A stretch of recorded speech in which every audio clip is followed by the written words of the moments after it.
बेटा जन्म दिया था। मैं सरकारी हॉस्पिटल के बिस्तर पर लावारिस पड़ी थी क्योंकि ये बच्चा नाजायज था।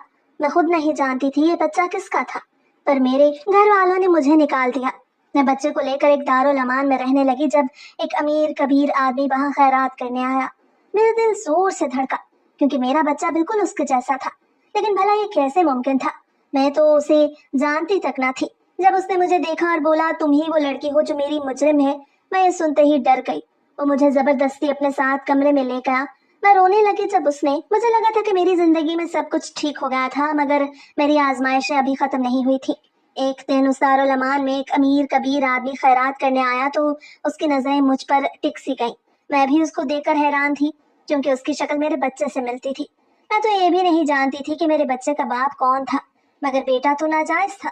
मगर उस शख्स को देख के मुझे लग रहा था जैसे मेरा उसके साथ कोई ताल्लुक रह चुका था। तभी वो शख्स मुझे अपने साथ एक कमरे में ले गया। मैं उसकी मौजूदगी को अपने पास महसूस करके डर गई थी क्योंकि जिंदगी पहले ही मेरे साथ बहुत खेल खेल चुकी थी और मुझ में किसी नए इम्तिहान से गुजरने की हिम्मत बाकी नहीं रही थी। मगर तभी वो कहने लगा कि मेरा नाम मुकद्दस है। मेरा ताल्लुक पाकिस्तान के शहर सयालकोट से है, जहाँ मैं अपनी बड़ी बहन और अम्मा अब्बा के साथ रहती थी। मैं एक मुतवस्सित घराने में पैदा हुई थी जहाँ 2 वक्त की रोटी कमाने के लिए घर के हर फर्द को मेहनत मजदूरी करना पड़ती थी। मेरी बहन मरवा मुझसे 4 साल बड़ी थी और अम्मा के साथ मोहल्ले में सिलाई का काम करती थी। अब्बा एक छोटे से कारखाने में मेहनत मजदूरी करके कुछ पैसे कमा लेते थे जिससे हमारा गुजारा मुश्किल से हो ही जाता था। उस कारखाने में अब्बा चमड़े के बैग सीते थे। अम्मा ने अब्बा से कुछ बुरे हालात का शिकवा नहीं किया था। वो बस हमेशा यही कहती थी कि गरीब वो नहीं होता जिसके पास पैसा ना हो, बल्कि गरीब तो वो होता है जो हालात के सामने हार मान जाए। हमारी जिंदगी सादा मगर बाइज्जत थी। मैं गवर्नमेंट स्कूल में पढ़ती थी और पढ़ाई में अच्छी भी थी। ऊंचे ऊंचे ख्वाब देखना मेरा शौक था। मेरे बहुत से ख्वाब थे कि मैं एक दिन टीचर बनूंगी और अपने घर को बेहतर बनाऊंगी। मैं इतना कमा सकूंगी कि अब्बा को कारखाने से छुट्टी दिलवा सकूंगी और मरवा के हाथ भी खुद ही पीले करवाऊंगी। मगर मैं ये नहीं जानती थी कि ख्वाब जब आंखों से निकलकर हकीकत की जमीन पर उतरते हैं तो अक्सर जख्मी हो जाते हैं। हम दोनों बहनें बेइंतहा खूबसूरत थी, मगर मरवा मेरी निस्बत सादा मिजाज और खामोश तवा थी। वो हमेशा हालात के साथ समझौता करने वाली और एक सादा सोच रखने वाली आम सी लड़की थी। मगर मेरे ख्वाब बहुत ऊंचे थे। मरवा को जो भी मिलता वो उसी में खुश हो जाती, मगर मैं हमेशा बेहतर और ज्यादा लेने के हक में थी।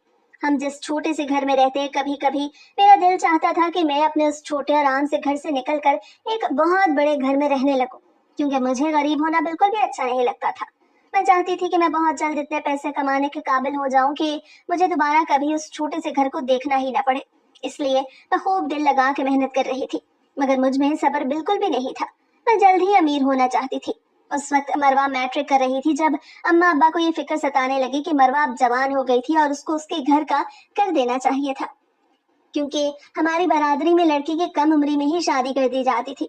इसलिए अम्मा ने एक तो रिश्ते वालियों को मरवा के लिए अच्छा सा रिश्ता ढूंढने के लिए कह दिया था। मैं तो इस हक में बिल्कुल भी नहीं थी कि अम्मा अब्बा मरवा की शादी कम उम्री में कर देते और उसे छोटे से घर से उसको रुखसत कर देते, क्योंकि मैं तो ये चाहती थी कि जब मैं बहुत सारे पैसे कमाऊंगी और हम अमीर हो जाएंगे तो मैं अपनी बड़ी बहन को खुद धूमधाम से रुखसत करूंगी। लेकिन अम्मा अब्बा मेरी बातें सुन के हमेशा हंस दिया करते और मुझे नादान समझते। उनको लगता कि मेरे ख्यालात बहुत ऊंचे थे। शायद इसलिए मैं ऐसा सोचती थी कि मैं अपने घर वालों की तकदीर बदल दूंगी, मगर मैं ये नहीं जानती थी कि मेरे घर वालों की तकदीर मेरी ही वजह से बदलने वाली थी। मगर उस तकदीर का रुख बहुत भयानक होने वाला था। अम्मा तो मरवा के लिए किसी अच्छे से रिश्ते की तलाश में थी, मगर हमारे माली हालात ऐसे न थे कि कोई अच्छा रिश्ता हमें मिल पाता। हमारे घर मरवा के लिए जो भी रिश्ता आता वो लड़का कोई न कोई अनाड़ी ही होता। कभी मरवा के लिए किसी मोची का रिश्ता आता तो कभी किसी ऐसे लड़के का जो लोगों के घरों में झाड़ू पूछा करता था। अम्मा अब्बा ने हर तरह के आम से रिश्ते को इनकार कर दिया। मरवा भी खामोश थी। वो बेचारी तो वैसे भी सादा और मासूम सी लड़की थी। उसको तो अम्मा अब्बा जहाँ भी और जिसके साथ भी ब्याह देते वो खुशी खुशी रुखसत होकर चली जाती। लेकिन वो अम्मा अब्बा के लिए इतना बोझ भी नहीं थी कि वो उसको ऐसे ही किसी ऐरे गहरे के हवाले कर देते। आखिरकार एक दिन रिश्ता करवाने वाली ने अम्मा को एक रिश्ता बताया। उस लड़के का नाम वसीम था और वो सऊदी अरब में मेहनत मजदूरी करता था। अम्मा अब्बा को लगा था कि शायद अच्छा नसीब हमारा दरवाजा खटखटा रहा था। वसीम की माँ ने साफ कह दिया था कि उनको जहेज की कोई जरूरत नहीं थी। वो तो ये चाहते थे कि बस लड़की नेक हो। हमें लगा था कि हम खुश नसीब थे, इसलिए हमारी दहलीज पर वसीम का रिश्ता आया था। अम्मा अब्बा के दिल में इस रिश्ते को लेके थोड़ा सा डर जरूर था कि आखिर हम गरीबों के घर में इतना अच्छा रिश्ता कैसे आ सकता था। मगर मैं तो वसीम का रिश्ता देखते ही बहुत ज्यादा खुश हो गई और ये सोचने लगी कि जब मरवा शादी करके अपने शौहर के साथ मुल्क से बाहर चली जाएगी तो मैं भी उससे मिलने के लिए बाहर के मुल्क जाती रहूंगी, क्योंकि वो मेरी इकलौती बहन थी और मैं बाहर जाकर मेहनत मजदूरी करके ढेर सारे पैसे कमा सकूंगी। इसलिए मैं चाहती थी कि अम्मा अब्बा इस रिश्ते से इनकार न करें। अम्मा अब्बा भी इस रिश्ते के लिए मान ही गए, क्योंकि वसीम शक्ल सूरत से खूबसूरत तो था ही, लेकिन सीरत से भी वो एक सुलझा हुआ लड़का था। उसकी फैमिली भी छोटी सी थी और सबसे बड़ी बात ये थी कि वो लोग हमसे किसी भी जहेज का मुतालबा नहीं कर रहे थे। मैं बहुत खुश थी और न जाने क्या कुछ सोचने लगी थी। मुझे लगा था कि जब मरवा की शादी वसीम से हो जाएगी तो हम बहुत जल्द अमीर हो जाएंगे और हमारे घर के हालात भी बदल जाएंगे। किसी हद तक तो मैं बिल्कुल ठीक ही थी। हमारे घर के हालात बदलने तो वाले ही थे, मगर मैं ये नहीं जानती थी कि उनका रुख किस सिमत में जाने वाला था। शादी की तारीख तय हो गई। मैं बहुत ज्यादा खुश थी। जब भी वसीम के घर वाले आते तो मैं भाग भाग के उनकी खिदमतें करती। मुझे इस बात की परवाह नहीं थी कि मरवा मेरी इकलौती बहन थी और शादी के बाद मुझसे बहुत दूर जाने वाली थी। मुझे गर्ज थी तो सिर्फ इस बात से कि मरवा की शादी कैसे लड़के के साथ हो रही थी जो हमसे अमीर था। आखिरकार मरवा की शादी सादगी से हो गई और वो वसीम के घर रुखसत होकर चली गई जो लाहौर में था। वसीम शादी के लिए छुट्टी लेकर पाकिस्तान आया हुआ था, मगर वसीम शादी के लिए एक हफ्ते बाद ही वापस सऊदी अरब चला गया और अब 2 साल तक उसकी वापसी मुमकिन ना थी। जब वसीम सऊदी अरब वापस चला गया तो मरवा भी वापस हमारे पास आ गई, मगर मुझे मरवा को देखकर खुशी बिल्कुल ना हुई थी, बल्कि मैं तो उसको उस घर में देखकर एकदम से उदास हो गई थी कि वो वापस क्यों आ गई और वसीम के साथ सऊदी अरब क्यों न चली गई, क्योंकि जब तक वो सऊदी अरब नहीं जा सकती थी मैं भला उसके पास कैसे जा सकती थी। मगर मरवा ये कहने लगी कि वसीम कुछ कागजात बनवा रहा था और जब उन कागजात का काम मुकम्मल हो जाएगा तब मरवा भी उसके पास ही चली जाएगी। मैं हर रोज मरवा से यही पूछती कि क्या उसके कागजात का काम मुकम्मल हो गया या नहीं, मगर जैसे जैसे वक्त गुजर रहा था मरवा खामोश रहने लगी। वो तो ना कोई शिकायत करती ना कोई ख्वाब देखती। खामोश तो वो पहले ही रहती थी, मगर अब उसकी खामोशी एक अजीब तरह की थी, क्योंकि वो मुझसे भी बात नहीं करती थी। बस अम्मा के साथ किसी न किसी काम में लगी रहती। वो नसीम को खत लिखती थी, तस्वीरें भेजती थी जिनका जवाब कभी कभार आता। मरवा की शादी को 6 माह हो चुके थे। वसीम के जाने के बाद मरवा के चेहरे पर एक अजीब सी संजीदगी छा गई। वो पहले की तरह न हंसती थी न मुझसे शोखियों में बात करती थी। मैं तो दिन गिन गिन के गुजार रही थी कि कब वसीम मरवा को अपने पास बुलाए और मुझे भी मुल्क से बाहर जाकर सऊदी अरब देखने का मौका मिल सके, ताकि मैं भी अपनी किस्मत बदल सकूं, क्योंकि मरवा की किस्मत तो बदल ही चुकी थी। और आखिरकार मेरा इंतजार खत्म हो ही गया जब एक दिन मुझे ये खबर मिली कि वसीम ने कागजात का काम मुकम्मल करवा दिया था और मरवा बहुत जल्द सऊदी अरब जाने वाली थी। मैं तो ये खबर सुनकर बेतहाशा खुश थी, मगर मैंने महसूस किया कि मरवा ये खबर सुन के मजीद उदास हो गई। जब मैंने उससे इस उदासी की वजह पूछी तो वो मुझे कहने लगी कि अम्मा अब्बा और मुझसे दूर जाने का गम उसको उदास कर रहा था, मगर मुझे उस पर बेतहाशा गुस्सा आया कि कब किस्मत उस पर मेहरबान हो रही थी तो वो नाशुक्री क्यों कर रही थी। उसके पास तो मौका था कि वो गरीबी से निकलकर अमीरों वाली जिंदगी गुजारे, मगर फिर भी उदास हो रही थी। उदासी सिर्फ वो ही नहीं थी, बल्कि जैसे जैसे उसके जाने के दिन करीब आ रहे थे अम्मा अब्बा भी उदास होने लगे थे, मगर मुझे उन सब पर बेतहाशा गुस्सा आता था। आखिरकार वो दिन आ ही गया जब मरवा नम आंखों के साथ हम सबको छोड़कर वसीम के पास सऊदी अरब चली गई। उस दिन अम्मा अब्बा की आंखों में भी आंसू थे, मगर मेरे चेहरे पर मुस्कुराहट थी और आंखों में वही ख्वाब जो मैं हमेशा से देखती आई थी, अमीर होने के और घर के हालात को बदल कर रख देने के ख्वाब। मैंने जाते हुए मरवा को यही कहा था कि मुझे भी अपने पास बुला लेना, क्योंकि मुझे भी बाहर के अमीरों वाली जिंदगी देखनी है। मगर मरवा मुझे कहने लगी कि वो तो मुझसे और अम्मा अब्बा से दूर बिल्कुल नहीं जाना चाहती थी, मगर मैं ऐसी ख्वाहिश क्यों कर रही थी। मुझे तो खुश होना चाहिए था कि मैं अम्मा अब्बा के पास थी, मगर मुझे उस वक्त उस बात की कोई परवाह नहीं थी। मैं तो सिर्फ और सिर्फ बाहर के मुल्क का पैसा कमाना चाहती थी ताकि अमीर हो सकूं और गरीबों वाली जिंदगी से निकलकर एक बड़े से घर में अपनी जिंदगी गुजार सकूं, जैसा कि मैं हमेशा फिल्म और ड्रामों में देखती आई थी। उस वक्त हमारे घर में किसी के पास मोबाइल नहीं था, बल्कि हमारे मोहल्ले में जो लोग अमीर थे सिर्फ उनके पास ही मोबाइल होता था। उनमें से ही एक घर आलिया का था जो मेरी स्कूल की दोस्त थी और वो अमीर थी, इसीलिए उसके पास अपना मोबाइल फोन था। मैं हर रोज आलिया के घर जाती और उसके फोन से मरवा से बात किया करती और उससे हमेशा एक ही बात कहती कि वो मुझे अपने पास बुला ले। मैंने मरवा से कभी ये नहीं पूछा कि बाहर की जिंदगी कैसी थी या क्या वो बाहर जाकर खुश भी थी या नहीं, उसको हमारी याद आती थी या नहीं, बल्कि मैं तो उसको हमेशा एक ही बात कहती कि वो जितनी जल्दी हो सके मुझे भी अपने पास बुला ले, क्योंकि मैं गरीबों वाली जिंदगी गुजार के तंग आ चुकी थी और उसके पास जाना चाहती थी। मेरी बातें सुन सुन कर मरवा के साथ आलिया भी हैरान होती और मुझे समझाती कि बाहर की जिंदगी इतनी आसान नहीं जितना कि मैं सोचती थी, क्योंकि उसके अपने अब्बा भी बाहर के मुल्क में ही नौकरी करते थे। मगर मुझे ऐसा लगता था जैसे बाहर की जिंदगी इस जिंदगी से तो बहुत बेहतर थी जो कि मैं इस छोटे से घर में गुजार रही थी। मैं हर रोज मरवा से एक ही बात कहती, वो बस किसी तरह मुझे अपने पास बुला ले। मैं उसके पास जाकर हर तरह का काम करने के लिए तैयार थी जिससे मैं ढेर सारे पैसे कमा सकती। मगर मैं ये नहीं जानती थी कि मरवा के साथ होने वाली मेरी ये सब बातें आलिया के अलावा उसका भाई भी सुन रहा था और एक शैतानी प्लान बना रहा था जिससे ना सिर्फ मेरी बल्कि मेरे घर वालों की भी इज्जत खराब होने वाली थी। मैं इस बात से बिल्कुल अनजान थी कि आलिया का भाई आसिम मेरे बारे में क्या सोच रखता है। मैं तो बस हर रोज आलिया के सामने बैठ के मरवा से अपने दिल की बातें किया करती और आसिम मेरी बातें सुनकर मेरे ही खिलाफ एक जाल बुनने में लगा हुआ था। जब मरवा को सऊदी अरब गए 5 महीने गुजर गए तो मरवा ने खुशखबरी सुनाई कि वो माँ बनने वाली है और मैं खाला। ये खबर सुनकर मैं खुश तो हुई, मगर मेरी सबसे बड़ी खुशी सिर्फ इसमें थी कि मैं बाहर के मुल्क जाऊं और ऐशो इशरत वाली जिंदगी गुजारूं जिसके ख्वाब मेरी आंखों में बचपन से ही थे। और आलिया का तर्ज जिंदगी देख कर वो दिन ब दिन परवान ही चढ़ रहे थे। मरवा के माँ बनने के बारे में आसिम को भी मालूम हो गया और तब उसके हाथ में वो वजह लग गई जब वो मुझे इस्तेमाल कर सकता था। मरवा के माँ बनने की खुशखबरी ने तो जैसे पूरे घर में खुशी की लहर दौड़ा दी। अम्मा तो सजदे में गिर पड़ी, अब्बा की आंखों में भी नमी थी और मैं खुशी से फूले नहीं समा रही थी।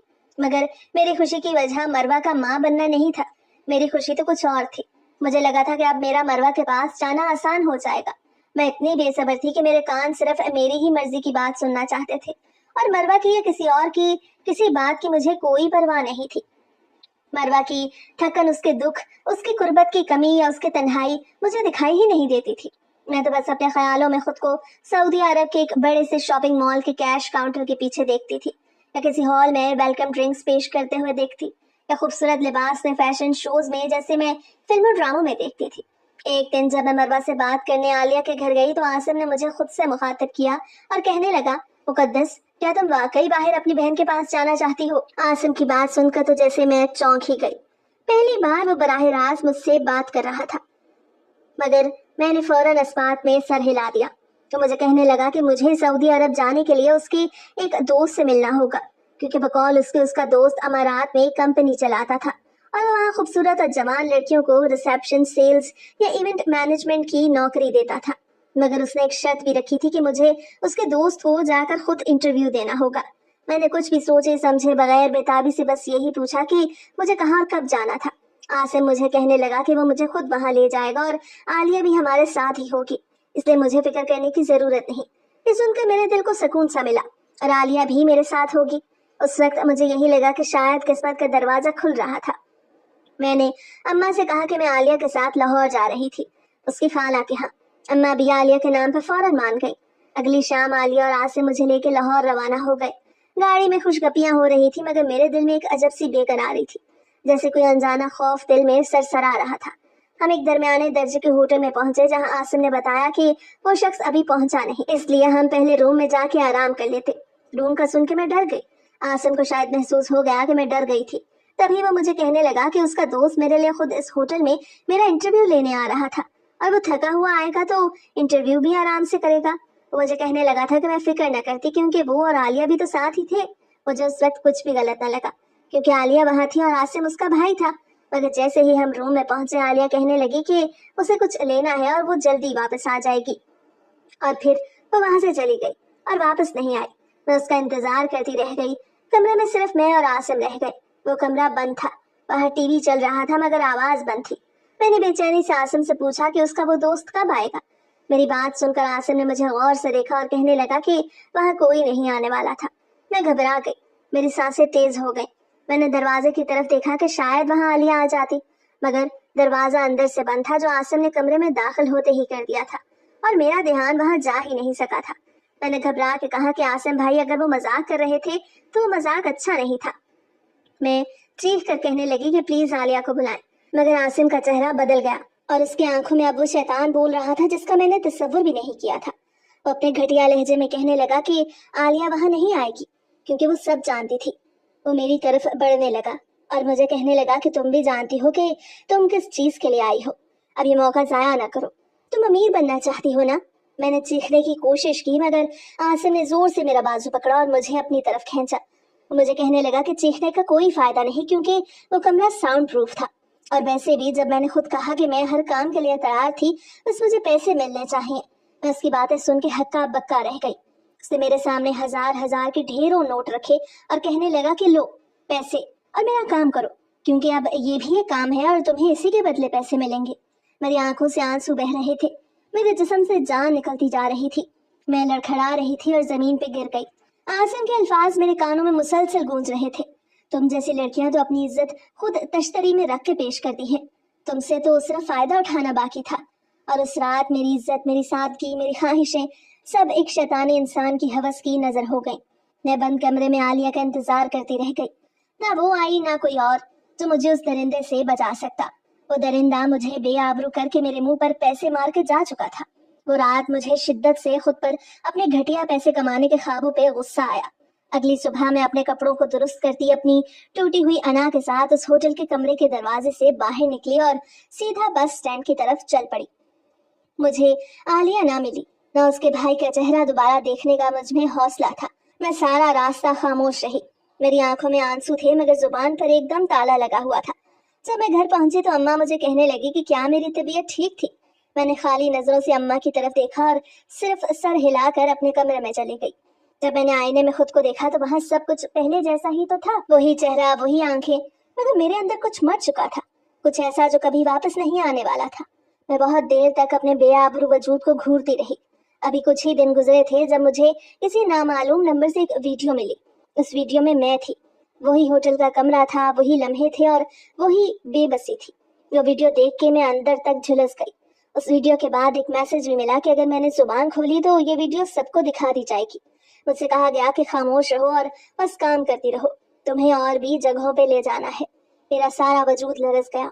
मुझे लगा कि शायद मुझ पे जो कयामत गुजरी थी वो खत्म हो चुकी थी, मगर वो तो कयामत का बस कुछ ही हिस्सा था। अभी तो मेरे साथ और भी बहुत कुछ होना बाकी था। मैंने कांपते हाथों के साथ वो फोन तोड़ दिया जो मेरे घर के दरवाजे पे पड़ा था, मगर वो धमकी मेरे जहन में बिजली बनकर कूद गई थी। उस दिन के बाद से आलिया ने फिर कभी मुझसे बात न की। मैंने कोशिश की थी कि आलिया के घर जाके उसको उसके घटिया भाई की हकीकत बता सकती, मगर आलिया की फैमिली कुछ दिनों बाद वहां से चली गई थी। मुझसे किसी ने कोई सवाल नहीं किया था और ना ही मैंने कभी किसी को कुछ बताया था। मैं बस खामोशी का मुजस्समा बन गई और खाली नजरों से घर के दरो दीवार को तकती रहती थी। मुझे लगता था जैसे किसी दिन आसिम अम्मा अब्बा के सामने मेरी वो वीडियो रख देगा और अम्मा अब्बा मुझे जान से मार देंगे, क्योंकि वो तो जानते ही थे कि मेरा आलिया के घर कितना आना जाना था। मैं हर दिन डर के लरस के गुजारती। मैं जरा सी आहट पे डर जाती। हर आहट पर मुझे ऐसा लगता कि वो आसिम था। उस दिन के बाद से भी मेरा मरवा के पास सऊदी अरब जाने का इरादा नहीं बदला। मैं उसके पास हर कीमत पे जाना चाहती थी, मगर अब मेरे पास आलिया का मोबाइल नहीं था जिससे मैं मरवा से कोई राब्ता रख सकती। काफी महीने गुजर गए, सब कुछ ठीक था। मैं आहिस्ता आहिस्ता वो सब कुछ भूलने लगी जो मेरे साथ उस होटल के कमरे में हुआ था। एक तरह से मैं खुश भी थी कि इस बारे में किसी को कुछ मालूम ना था। मुझे लगा था कि सब कुछ ठीक हो गया था, मगर एक दिन जब मैं घर में अकेली थी तो दरवाजे पर बहुत जोर की दस्तक हुई। मैं डर गई। मैंने डरते डरते दरवाजा खोला तो वहां हमारे मोहल्ले का ही एक बच्चा हाथ में लिफाफा लिए खड़ा था। मैंने उस बच्चे से वो लिफाफा पकड़ा और जब मैं उससे कुछ पूछने ही वाली थी तो एकदम से वहां से भाग गया। वो लिफाफा भारी था। मैंने अंदर आते ही उस लिफाफे को खोला तो मेरे पैरों तले से जमीन निकल गई। उसमें मेरी कुछ तस्वीरें थीं जो उसी होटल के कमरे में बनाई गई थी, और उन तस्वीरों में मेरी हालत देखकर कोई भी मुझे बेइज्जत और बेआबरू होने का ताना दे सकता था। उन तस्वीरों के साथ एक कागज भी था जिस पे लिखा था कि अगर मैं चाहती थी कि वो तस्वीरें मेरे अम्मा अब्बा या मरवा के हाथ ना लगे तो मुझे उसके ऊपर लिखे पते पे जाना था और एक बार फिर से वो सब कुछ करना था जो पहले भी मेरे साथ हो चुका था। मुझे एक झुरझुरी आ गई और मैंने पूरी ताकत के साथ उस लिफाफे को उठा के दीवार पे दे मारा। मेरे जहन में तरह तरह के ख्यालात आ रहे थे कि अगर मैं उस भेजे हुए पते पे ना गई तो ना जाने मेरे साथ क्या कुछ हो जाएगा।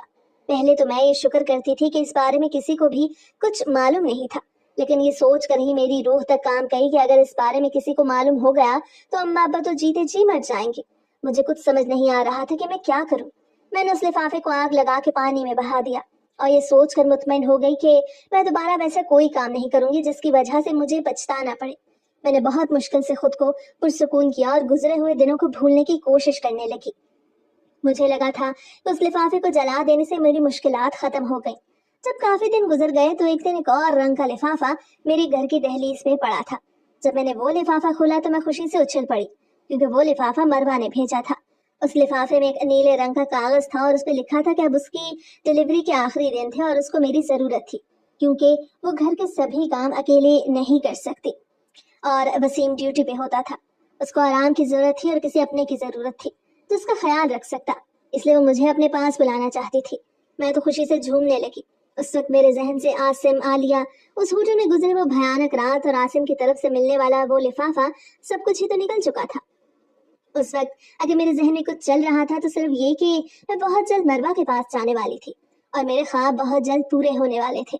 मैं एक बार फिर से वो सब ख्वाब देखने लगी जो आसिम के मेरी जिंदगी में आ जाने के बाद से थम से गए थे।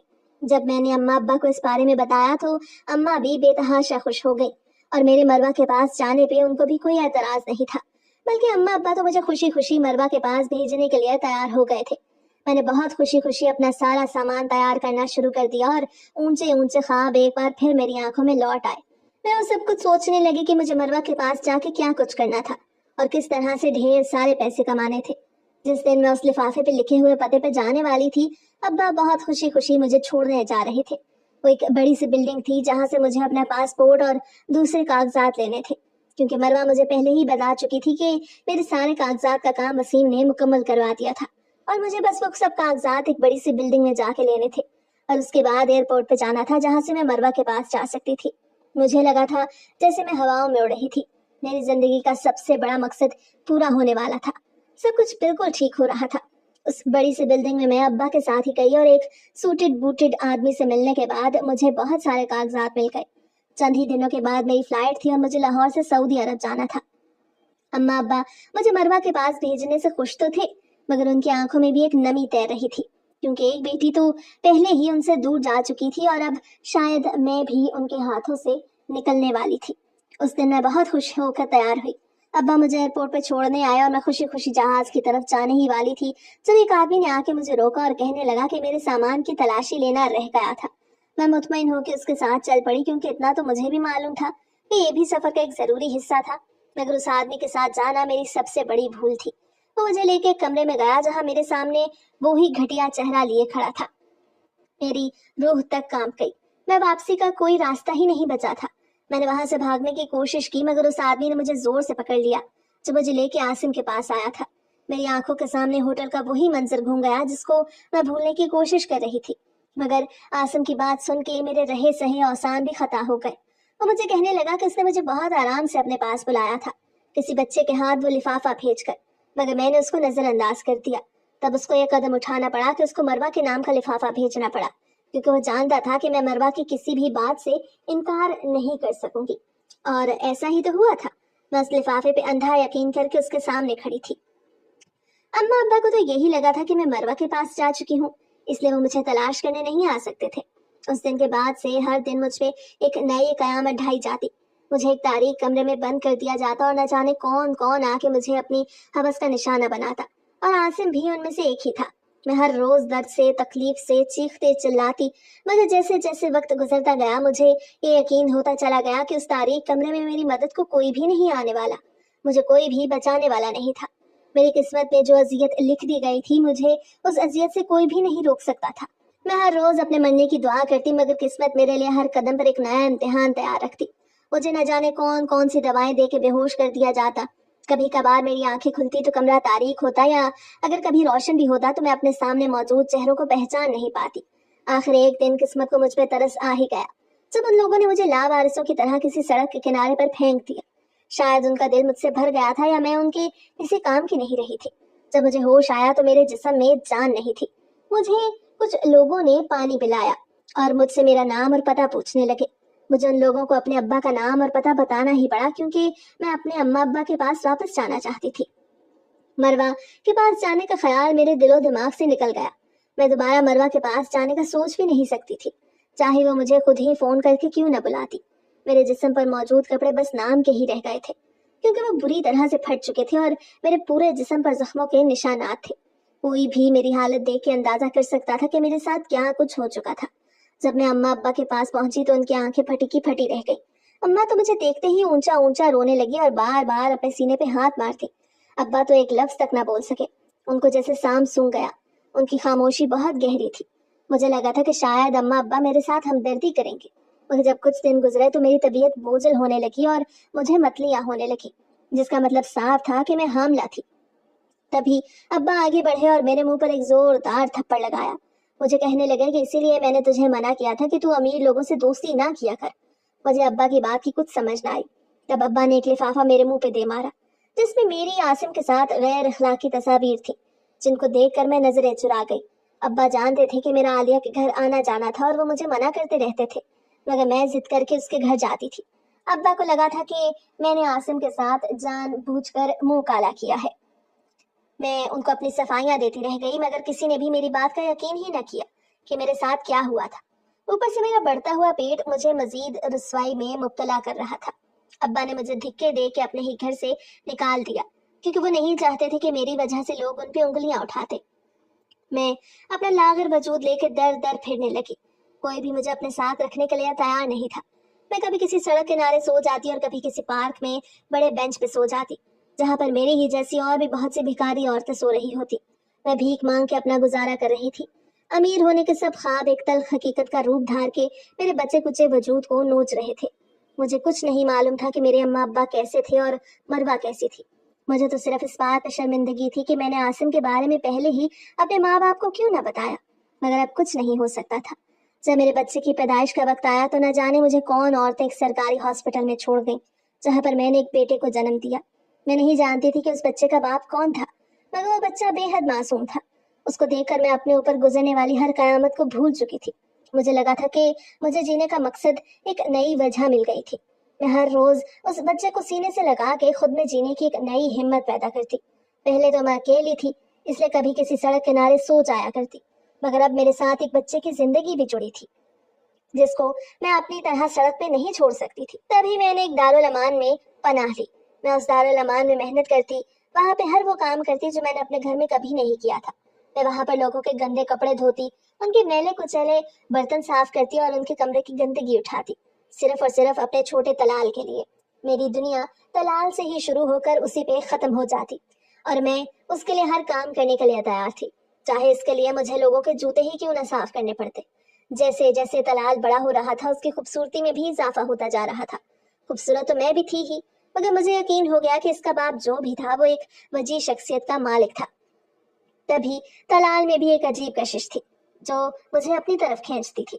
مجھے لگا کہ میری زندگی میں جتنی بھی آزمائشیں تھیں وہ سب ختم ہو چکی، مگر ایک دن جب ایک بہت امیر کبیر آدمی دارالامان میں خیرات کرنے آیا تو میری نظر اس پہ جم کے رہ گئی، کیونکہ طلال کے چہرے میں اس کی شباہت تھی۔ وہ آدمی بھی طلال کو اور مجھے دیکھ کے ٹھٹک گیا اور میرے قریب آ کے کہنے لگا، کیا میں اس کو جانتی تھی؟ میں اس کے سوال پہ حیران رہ گئی۔ مجھے کچھ سمجھ نہیں آ رہا تھا کہ آخر میرا اتنے کبیر امیر آدمی سے کیا تعلق، مگر اس آدمی کی نظریں طلال پر سے ہٹ ہی نہیں رہی تھی۔ طلال کا بھی وہی رنگ و روپ تھا، وہی قد کاٹ تھا جو ساتویں کا تھا۔ تبھی وہ آدمی دارالامان والوں سے بات کر کے مجھے اور طلال کو اپنے ساتھ لے جانے لگا۔ میرے دل و دماغ میں ماضی کے سب لمحات گزر گئے۔ میں نے اس آدمی کے ساتھ جانے سے انکار کر دیا، مگر تبھی وہ مجھے کمرے میں لے گیا اور کہنے لگا کہ وہ طلال کا باپ تھا۔ میں اس کی بات سن کر اپنی جگہ سے ہل نہیں سکی۔ وہ میرے سامنے گھٹنوں کے بل بیٹھ کے مجھ سے معافی مانگنے لگا اور کہنے لگا کہ وہی میرا مجرم تھا۔